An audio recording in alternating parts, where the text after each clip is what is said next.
Back in the 90s and 2000s, the worst part about being an anime fan was dealing with all the censorship. For example, things like Sailor Moon and Yu-Gi-Oh would end up getting censored because America's definition for, child-friendly is completely different from Japan's definition of what's considered child-friendly. References to real-life religion would be censored out, and if a character was like gay or something like that, they would be changed to best friends or cousins. This isn't a good thing to do because what you're basically doing is taking someone else's art and trying to reinterpret it for your own agenda, and that's not really cool. But the biggest offender was the 4Kids version of One Piece. Now, looking back, the 4Kids version of One Piece was hilarious. The amount of censorship in that show or that version of One Piece was incredible, and the voice acting is hilarious. But that shit would not fly nowadays. And I don't even know how they got their hands on something like One Piece. Like with something like Pokemon or Yu-Gi-Oh, I can see for kids, being able to like censor those anime and dumb it down. But with One Piece, it still confuses me, but it's still a funny situation. And don't get me wrong, the One Piece anime still gets censorship from his manga to his day, but at least non-manga readers wouldn't notice. With the 4Kids anime, One Piece anyway, it was basically censoring an already censored show. Blood and beer were also things that used to be censored as well. Alright, so what about the more adult-oriented anime? The stuff that's aimed at teenagers and adults. Well, Now that was a good episode. Wait, it's over? When's it on again? Stupid Adult Swim only plays it on Saturdays now. What? I'm not waiting the whole fucking week to find out whether Inuyasha and Kagome get together. Come on! yeah, adult-oriented anime typically only appeared once every weekend. And, do you know how frustrating it was watching Inuyasha, one episode each week, and Inuyasha was about to win, but then the villain, Naraku, he says some vague shit and pulls some cheat codes and then disappears? That was frustrating. Or being a Bleach fan as a teenager, I would have to wait every Saturday just to watch an episode of Bleach. Do you know how frustrating it was, getting to a really good moment at Bleach, and then there's a random filler arc that shows on that you're going to have to deal with for half a year? And look, I can understand this once a week format for something short like Fully Cooley. That's only 6 episodes long. Watching a very long anime, something with over 100 episodes once per week, that got exhausting. And thank God we actually have streaming services nowadays. Because say what you want about streaming services being soulless or overpriced or whatever, they're way more convenient than having to wait for the anime to show up again on Saturday. And why did this have to come on so late at night? There are way worse shows out there. You're telling me that Inuyasha was so adult and forbidden that you had to show it at 5 in the morning? I specifically remember being a kid and then just waking up to the ending song of Inuyasha just blasting on my television. And don't get me wrong, I appreciate Toonami. It introduced me and millions of other Westerners to anime, but having to stay up so late at night just to watch one episode, I could do that as a kid, but as an adult, that just sounds like an inconvenient nightmare. Lord forbid you're one of those people that gotta work on the weekend. And then I remember the Sci-Fi Channel. Now, the Sci-Fi Channel, they had this program called Anime Mondays or Annie Mondays. Get it? It's a pun. And that's how I found out about anime like Gurren Lagann and Naoki Urasawa's Monster. But why would you show anime so late at night on a weekday? Definitely everybody has to go to school and work by that time. It was a dumb program and a dumb ideal. Now, while I did just compliment streaming services, I still have issues with them. For example, right, I remember when Netflix used to have Samurai Champloo and Trigun, but then Netflix took away Samurai Champloo and Trigun because of some sort of licensing issue. So if you want to keep on watching Samurai Champloo and Trigun via streaming, then you're going to have to move to another streaming service, and that's just a pain in the butt. And that's my biggest issue with streaming services. Not only do you got to pay a monthly fee, but streaming services tend to lose the licenses of a show. That's why I usually try to go out and get things physically. like Grave of the Fireflies, every episode of Yu Yu Hakusho, regular show right here, and other manga.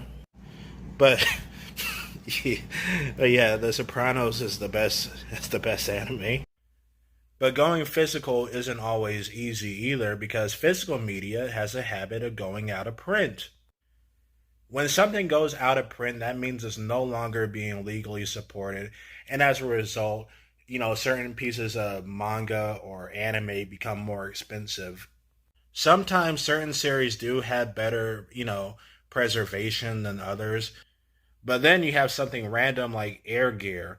Now, Air Gear, it wasn't that popular, and as a result of Air Gear not being that financially stable, it's out of print. I actually looked up, I wanted to buy Air Gear manga physically, but certain volumes of the Air Gear manga are way too overpriced. Oh boy, I want to read Gantz legally, and oh god, volume 10 is over $500.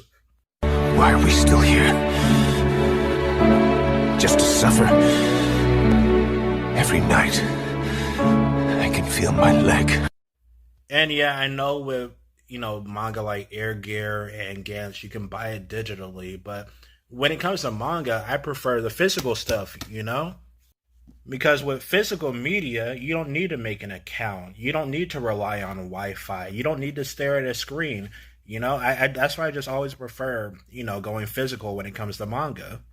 And some anime series are, overpriced as well. Like, for example, right, Samurai Champloo and Trigun, these anime DVD box sets are about $20 to $30. That's a fair, reasonable price. But then you got something like K-On! Being like $80. Like, okay, K-On! Is a cute and adorable, funny show, but $80? Like, I'm sorry, but I don't think it's worth that price. Samurai Champloo and Trigun, in my opinion, are better quality, better written anime, and the fact that they're cheaper while K-On! Is like $80, yeah, I'm sorry, I just don't want to buy it. Now, what about the piracy websites? The stuff where you can watch things for free or read stuff for free. Well, I have some issues with those as well.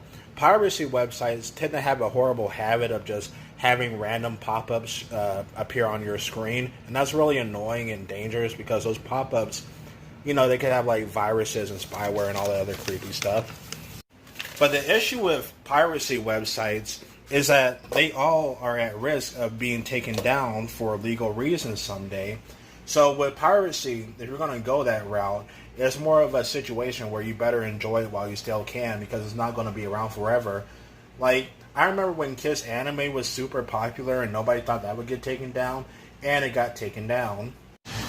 And to be honest, I really hate fan translations because they tend to have excessive cursing, horrible grammar issues, and they even get the names of characters incorrect.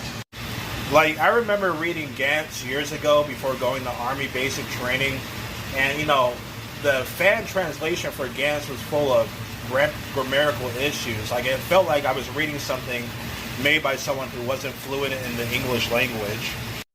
And the problem with excessive cursing is that when you curse too much, it just sounds like you're trying way too hard to be adult. That's why it's an issue. Another thing that would be super annoying is like when I'm watching something like Gintama and a character says a Japanese joke, and then the fan sub decides to just plaster the screen with text that just explaining the joke. You would have to see it for yourself in order to get how I'm feeling. Next are the sub versus dub fans. When it comes to anime, there are some times where I prefer the English dub, sometimes I prefer the Japanese sub, and then there are other times where I can just go either way. But the problem with subtitle or Japanese sub fans is that they take so much pride and are super arrogant for some reason. Like, if you don't like the English sub for whatever reason, they'll be like, oh, you can't read? You're not fast enough to read the subtitles? And, I don't get this mindset that they have about feeling prideful because they read the subtitles for Japanese cartoons. Oh, you watch English dub? That's not authentic to the Japanese material. If you watch English dub, you're cancer. You know what? You can't read the subtitles. You can't. English dub is the worst thing I've ever seen. People who watch English dub are inferior to me. But not all English dubs are perfect. I mean, sometimes the sub fan has a good point because back then the issue with English dubs was the censorship. Nowadays, the problem with certain English dubs for anime series is that the voice actors will take creative liberties. What are you wearing that for? Oh, those pesky patriarchal societal demands were getting on my nerves. So I changed clothes. Oh, brother, this guy stinks! Now, taking creative liberties isn't always a bad thing. For example, the anime Ghost Stories. The original Japanese version of Ghost Stories was boring and a failure. So when it came over to America, the Japanese people were like, do whatever you want with this anime. And the voice actors decided to have a fun time with the Ghost Stories English dub. If you haven't seen Ghost Stories in English dub, you got to see it for yourself. It was basically like Team 4 Star before Team 4 Star existed. It was very unhinged and super funny. But the problem with certain modern dubs is that the voice actor feels a need to insert their biased political beliefs in an anime series that never even asked for it. Like, how hard is it for you to just remain authentic to the original source material? I remember watching this one anime called Interview with Monster Girls in English dub. It's a cute, wholesome anime, but then there's a scene that dates it when one of the bullies calls another girl character an SJW. That like for like SJW, I never thought I would hear that in an anime, and it dates the anime because nobody says SJW anymore. And I especially find it ironic with Dragon Maid trying to be all politically correct about the patriarchy issues or whatever, because Dragon Maid is a very inappropriate, lewd anime. Like what? Like why did nobody tell this voice actress to just, hey, be more authentic to the original source? Now, anytime an anime series gets more than 13 or 24 or 26 episodes is a miracle. So many anime series end up getting canceled and not having a proper continuation. So you gotta go ahead and, read the manga if you want to see how it really ends. And then there are the ongoing series. Now, the problem with ongoing anime series is one, you might die before it ends, or two, the author might die before it ends. And I've already jumped into the ongoing rabbit hole when it comes to series like Hajime no Ippo, Berserk, One Piece, and Hunter x Hunter. Those are the only four ongoing anime series that come to my head that I still follow to this day. And has anyone else noticed that every time a popular anime comes to an ending, someone on YouTube does an analysis video or something like that, talking about how they were disappointed by the ending because they had super high expectations.